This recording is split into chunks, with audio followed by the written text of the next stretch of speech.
Job के साथ scholarship क्या ले सकता हूँ, नहीं ले सकता। आप कैसे चूज़ करें कि आपको फुल टाइम पीएचडी करनी चाहिए या फिर आपको पार्ट टाइम पीएचडी करनी चाहिए? तो फिर आप फुल टाइम पीएचडी नहीं कर सकते हैं, आपको पार्ट टाइम पीएचडी करनी होगी।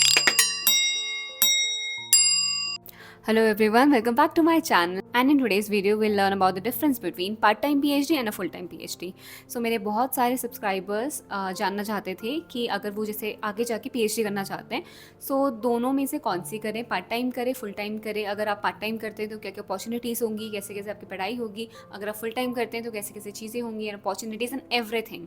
सो मैं ट्राई करूँगी कि मैं इस वीडियो में आपको पूरी क्लैरिटी दूँ एंड ऑल्सो अगर आप आगे जाके देख रहे हैं PhD करने का सोच रहे हैं सो आपको पता होगा कि कौन सा आप ऑप्ट कर सकते हैं, कौन सा ऑप्ट नहीं कर सकते, या फिर आपको कौन सा आगे ऑप्ट करना चाहिए या फिर कौन सा आगे ऑप्ट नहीं करना चाहिए।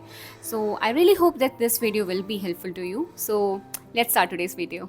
ओके, सो स्टार्टिंग फ्रॉम सबसे बड़ा पॉइंट यहाँ पे ये है कि रेगुलर मोड में आपकी PhD होनी चाहिए। नाउ रेगुलर मोड इज उसी के अंडर आपका PhD, पार्ट टाइम PhD और आपका फुल टाइम PhD फॉल करता है। ठीक है, रेगुलर मोड के अंदर ही आता है आपका पार्ट टाइम PhD और आपका फुल टाइम PhD।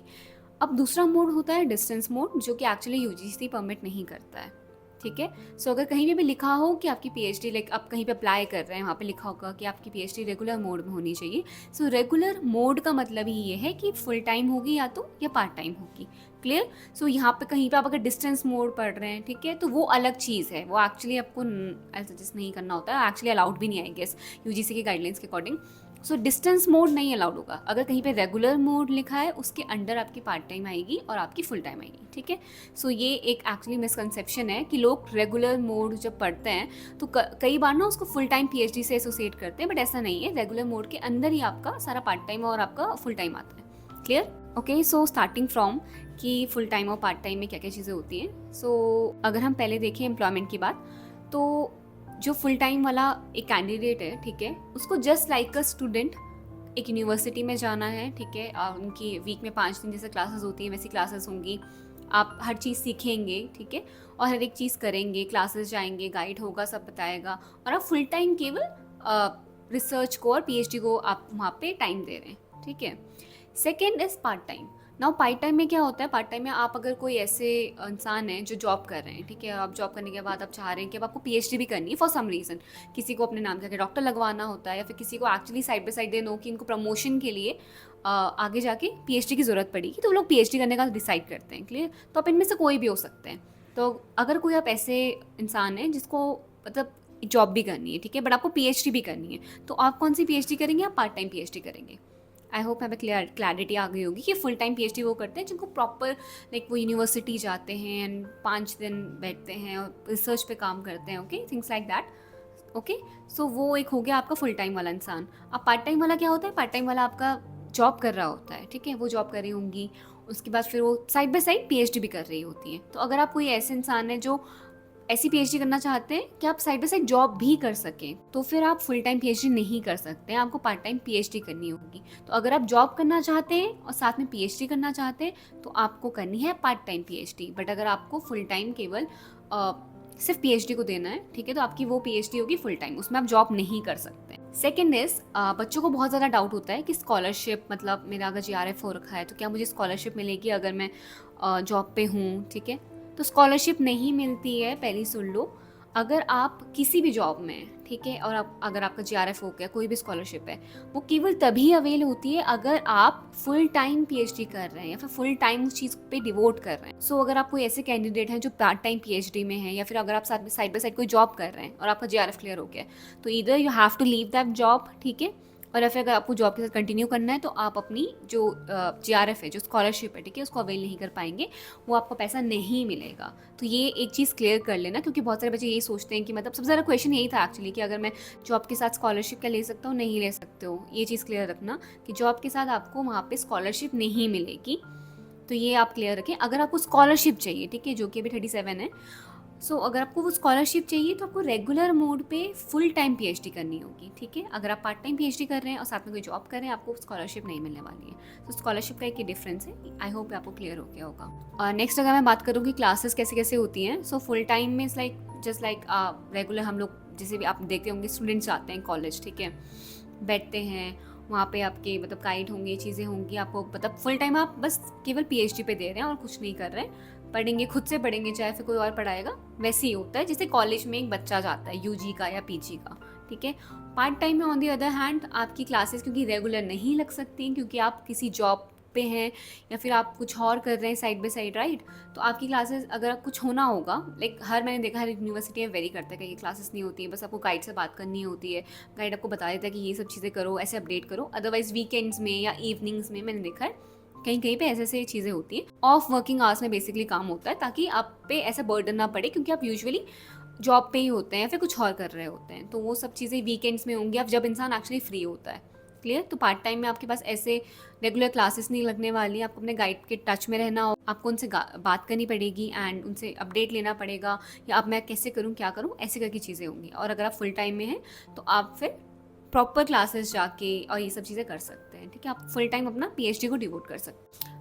नेक्स्ट ये है कि अगर आप जैसे फुल टाइम पीएचडी में हैं तो मतलब आपको काम वाम क्या मिल सकता है, और सही रिस्पॉन्सिबिलिटीज़ मिलती हैं, जैसे कि हमने देखा, मैंने खुद देखा है पीएचडी स्कॉलर्स में यूनिवर्सिटी में कहीं कहीं कि उनको टीचिंग में डाल दिया जाता है या फिर उनको कॉपी चेकिंग करनी होगी या कुछ कुछ। सो अगर आप फुल टाइम में हैं तो आप पे ये सारी रिस्पॉन्सिबिलिटीज़ आ सकती हैं, जैसे कि टीचिंग की रिस्पॉन्सिबिलिटी आ सकती है, आप पे कॉपी चेकिंग की आ सकती है, आपकी ड्यूटीज़ लग सकती हैं, एंड एडमिशन के टाइम पे आपसे मतलब आपसे एक्सपेक्ट किया जा सकता है कि आप थोड़ा फैकल्टी की तरह एक्ट करेंगे, ठीक है। मतलब आप वहाँ पे स्टूडेंट से ज़्यादा हैं, बट आप मतलब फैकल्टी से थोड़े नीचे हैं, बट स्टूडेंट से ज़्यादा है। बट आपकी जो मतलब आपका काम फैकल्टी के बराबर हो सकता है कि आपको क्लासेस ऑफर की जा सकती हैं कि ठीक है आप क्लासेस पढ़ा लीजिए, ये कॉपी चेकिंग कर लो, ठीक है, एडमिशन के प्रोसीजर में हेल्प कर लो, या कुछ और हो रहा है तो उस सब चीज़ में आप कर लें, तो आपको अदर असाइनमेंट्स एक्चुअली मिल सकते हैं अगर आप फुल टाइम पीएचडी में हैं। एंड पार्ट टाइम में ऐसा कुछ नहीं होता है, क्योंकि पार्ट टाइम में इंसान ऑलरेडी कहीं इंडल्ज है, ठीक है, वो बस आता है कभी कुछ और काम करता है, ओके। तो मतलब उनसे तो बिकॉज आप फुल टाइम में है नहीं, तो उनसे कैसे एक्सपेक्ट करेंगे, क्योंकि आप वो ऑलरेडी किसी और चीज़ में इंडल्ज हैं, वो फुल टाइम एक जॉब ही कर रहे हैं और साइड बाय साइड फिर वो पीएचडी कर रहे हैं। तो फुल टाइम पीएचडी में असाइनमेंट्स मिल सकते हैं, बट पार्ट टाइम पीएचडी में ऐसा कुछ भी नहीं होता है एक्सेप्ट पीएचडी और आपका रिसर्च का काम। Next, talking about the time period, तो as per UGC guidelines minimum 3 साल आपको लगते ही लगते हैं, ठीक है। Be it full time PhD और पार्ट टाइम पीएचडी, 3 साल लगेंगे आपको आपकी पीएचडी करने में। अब द डिफरेंसेस देखो, हैव टू से कि इमेजिन आपको ऐसे मतलब आपको ऐसे कैंडिडेट हैं जो काम जॉब कर रहे हैं, तो उसके साथ शायद से आप पीएचडी पे इतना ध्यान दे सके, रिसर्च वर्क पे इतना ध्यान दे सके, वो थोड़ा इम्पॉसिबल हो जाता है, ठीक है, थोड़ा मुश्किल हो सकता है। तो शायद से आपका थोड़ा जो टाइम है ना वो स्ट्रेच हो सकता है 5 साल 6 साल रिसर्च के लिए, अगर आप पार्ट टाइम पीएचडी कर रहे हैं, ठीक है। बट ये भी मैंने देखा है इंडिविजुअल पे डिपेंड करता है, किसी किसी का मतलब जो पार्ट टाइम पीएचडी पे कर रहे होते हैं वो क्या पता 3 साल में पीएचडी कर लें, क्योंकि आप कर सकते हैं, बस ये आप पे है कि आप कर पाएंगे या नहीं कर पाएंगे। ऑन दी अदर हैंड अगर कोई फुल टाइम कैंडिडेट है, ठीक है, फुल टाइम पीएचडी कैंडिडेट है, उसके साथ क्या होता है, उनके पास पूरा टाइम है फॉर पीएचडी, जिसमें वो फुल टाइम केवल रिसर्च पे काम कर रहे हैं, ठीक है, रिसर्च पे ध्यान दे रहे हैं, एंड तो मतलब वी एक्सपेक्ट कि शायद से वो जल्दी कर लें, बट ऐसा मतलब कहीं पे नहीं लिखा है, आप 3 साल के बाद में कभी भी कर सकते हैं। बस ये है कि आप मतलब इंडिविजुअली अगर आप कहीं और पे बिजी हैं, ये इंडिविजुअली बहुत डिफर करता है, इसी अगर आप कहीं बिजी हैं, ठीक है, कुछ और कर रहे हैं, तो शायद से आप उतना टाइम ना डिवोट कर सकें। इसीलिए मतलब आपको ये आप पे है कि आप कब अपनी पीएचडी कंप्लीट कर पाएंगे, कब आपकी जो भी एक्सपेक्टेशंस है, आपकी यूनिवर्सिटी की एक्सपेक्टेशंस हैं, वो कब तक आपकी फुलफिल हो पाती हैं। Now talking about the next thing कि आप कैसे चूज़ करें कि आपको फुल टाइम पीएचडी करनी चाहिए या फिर आपको पार्ट टाइम पीएचडी करनी चाहिए। सो फर्स्ट थिंग इज़ कि आपका पैशन है रिसर्च या नहीं है। देखो, आप अपने 3 से 5 या 6 साल केवल अगर रिसर्च पे लगा रहे हैं, ठीक है, तो आप सोच लीजिए कि आप मतलब वो आपका वो लाइफ का वो टाइम पीरियड ना केवल रिसर्च के अराउंड होगा। तो अगर आप फुल टाइम करने वाले हैं तो आपको बहुत पैशनेट होना चाहिए, मुझे लगता है आपके अंदर मतलब आपको रिसर्च में जेन्युइनली मतलब एक इंटरेस्ट हो और आप बिल्कुल चाहते हैं रिसर्च सीखना, आगे जाके रिसर्च में कुछ काम करना चाहते हैं, तो आप फुल टाइम पीएचडी करिए, क्योंकि आपका पैशन है, ठीक है, क्योंकि वो आपका पैशन है। Now I have seen people जिनको एक्चुअली पीएचडी में इंटरेस्ट नहीं होता है, ठीक है, विच इज़ ऑल राइट, जिनको रिसर्च में इंटरेस्ट नहीं होता है, बट उनको टीचिंग में आना होता है, फिर वी नो कि आगे जाके प्रमोशन के लिए मेरे को पीएचडी की ज़रूरत पड़ेगी, ठीक है। सो ऐसे कोई कैंडिडेट है तो उनके लिए पार्ट टाइम ठीक है, क्योंकि वो साइड बाय साइड टीचिंग कर सकते हैं, कोई और जॉब कर सकते हैं, और उनको पीएचडी डिग्री भी मिल जाएगी, क्योंकि पीएचडी मतलब आगे उनके प्रमोशन में हेल्प करती है, एंड बहुत सारी चीज़ों में आगे आपको बहुत ज़्यादा हेल्प मिलेगी अगर आपके पास एक पीएचडी डिग्री है। तो अल्टीमेटली आपको पीएचडी करनी ही करनी है, वो बस आप पे है कि आप कब कर रहे हैं, या फिर पार्ट टाइम कर रहे हैं, फुल टाइम कर रहे हैं, ठीक है। तो अगर आपके अंदर पैशन है तो आप फुल टाइम कीजिए, आई सजेस्ट।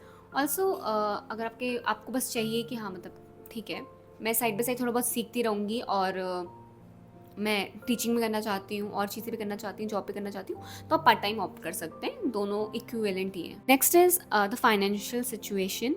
सो देखो 3 या 5 साल आपको एक सेम नंबर ऑफ स्कॉलरशिप मिले, आपको एक सेम अमाउंट ऑफ मनी मिलता है जो आपकी स्कॉलरशिप होती है, ठीक है।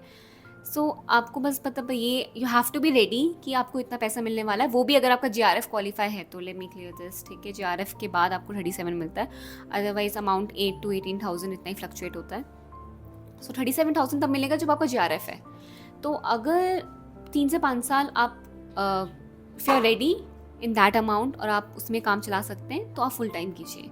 जैसे कि हम जानते हैं कभी कभी किसी किसी इंसान पे ज़्यादा रिस्पॉन्सिबिलिटी होती है तो उनको जॉब जल्दी करनी पड़ती है, तो उन लोगों के लिए फिर मुझे लगता है पार्ट टाइम PhD ज़्यादा बेटर है कि वो मतलब जॉब के साथ साथ पार्ट टाइम PhD कर लें एंड मतलब जॉब में अपना आगे बढ़ सकते हैं, उनको ज़्यादा हाइक मिल सकती है, उनकी सैलरी बढ़ सकती है, ठीक है, बहुत कुछ हो सकता है।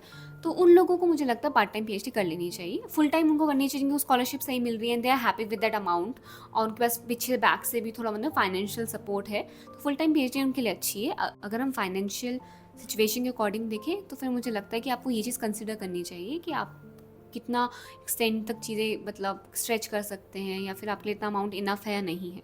Now talking about the next thing कि हाँ, अगर देखा जाए तो एम्प्लॉयबिलिटी की बात जहाँ पे है तो देखो PhD doesn't guarantee a job, ठीक है। अगर मैं अपनी जॉब छोड़ने के बाद सोचूँ मैं PhD कर रही हूँ तो उसका मतलब ये नहीं है, कोई गारंटी नहीं होने वाली कि मतलब मेरी PhD के बाद जॉब लगी जाएगी। तो मतलब गारंटी तो कहीं पे भी नहीं है, पार्ट टाइम में करो फुल टाइम में करो, जॉब की कहीं पे गारंटी नहीं होती है, ठीक है। इट्स जस्ट कि ये आपके उसमें मतलब चेरी ऑन केक टाइप का चीज़ है, ठीक है। आपके डिग्री में स्टार्स लग जाते हैं, ये हो जाता है, तो वो वैकेंसी पे डिपेंड करता है, वो आप पे डिपेंड करता है, ठीक है। आप कैसे कैंडिडेट, आप कितने स्किल्ड हैं। Research papers, yes research papers I guess एक बहुत बड़ा रोल प्ले करते हैं कि आपके रिसर्च पेपर्स कितने हैं, कैसे हैं, ठीक है, कहाँ पब्लिश हैं। तो मेक श्योर कि अगर आप फुल टाइम PhD में जब आप फुल टाइम अपना डिवोट कर रहे हैं तो आप ट्राई करेंगे आप, ठीक है, PhD पेपर्स पे काफ़ी काम करें एंड सीखें रिसर्च के बारे में प्रॉपर। पार्ट टाइम में है तो अगर आपको टाइम मिले, आप टाइम निकाल सकें तो अच्छे से सीखें रिसर्च को, अच्छे से उसे ऑप्ट करें एंड रिसर्च पेपर्स पे काम करें, क्योंकि रिसर्च पेपर्स आपके CV पे दिखता है, आपके हाइक में हेल्प करता है। आपको कहीं पे हायरिंग में वहाँ पे पूछा जाता है, गवर्नमेंट हो प्राइवेट हो, कि रिसर्च पेपर्स कितने हैं, कहाँ पे पब्लिश है, किस जर्नल में है, सो ये सब चीज़ें मैटर करती है। तो रिसर्च पेपर बहुत मैटर करता है। नाउ द बिगेस्ट पार्ट कि दोनों में से क्या डिफरेंस है। एज सच कोई बहुत बड़ा डिफरेंस नहीं है, बट डिफरेंस थोड़ा आता है कि ठीक है, जिसने फुल टाइम किया है हम एक्सपेक्ट करते हैं कि ठीक है वो रिसर्च में ज़्यादा अच्छा होगा कि उसने फुल टाइम दिया है वहाँ पे, ठीक है, वो पूरा सीख के आई है, करके आई है, ओके। तो एक्सपेक्ट करते हैं कि ठीक है, मतलब सोचो ना कोई एक स्टूडेंट जो प्रॉपर सिर्फ 2 साल तक एक सब्जेक्ट पढ़ा जा रहा था, ठीक है, उसने पढ़ा है, उस पर काम किया, और कोई एक ऐसा कैंडिडेट जो जॉब कर रहा था, साथ में पढ़ रहा था, तुम शायद सोचेंगे कि मतलब शायद से मतलब इसने मतलब किया है जस्ट फॉर अ डिग्री है सब कुछ, बट जो फुल टाइम वाला है उसने पूरा प्रॉपर सीखा होगा, चीज़ें करेंगी।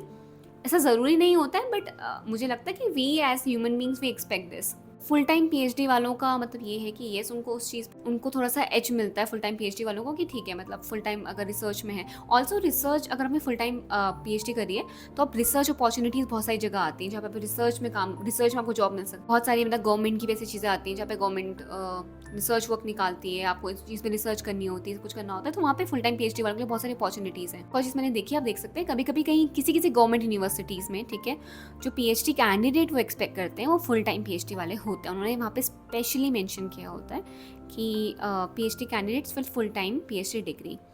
तो कहीं कहीं पे एलिजिबिलिटी, दो ही हर जगह नहीं होता है, ठीक है, बट कहीं कहीं पे ये एलिजिबिलिटी होती है। सो अगर आपका गोल बिल्कुल मतलब प्रॉपर गवर्नमेंट में जाना, ये सब कुछ करना है, तो आपको थोड़ा सा कंसिडर करना पड़ेगा सीइंग कि पार्ट टाइम करो या आप फुल टाइम करो। सो या that's it for today's video and I really hope that this was helpful and मैं ऐसी आगे और क्वालिटी कंटेंट लेके आती रहूँगी। आपके जो भी क्वेश्चन है, बिकॉज ये बहुत सारे बच्चों के क्वेश्चन थे, इस पर मुझे वीडियो बनानी थी, सो फाइनली यहाँ पे वीडियो है एंड मैं ऐसी और सारी इन्फॉर्मेटिव वीडियोस आगे लेके आती रहूँगी। And thank you so much for your love and support and I see you in my next video. Till then tata bye bye, take care and keep preparing.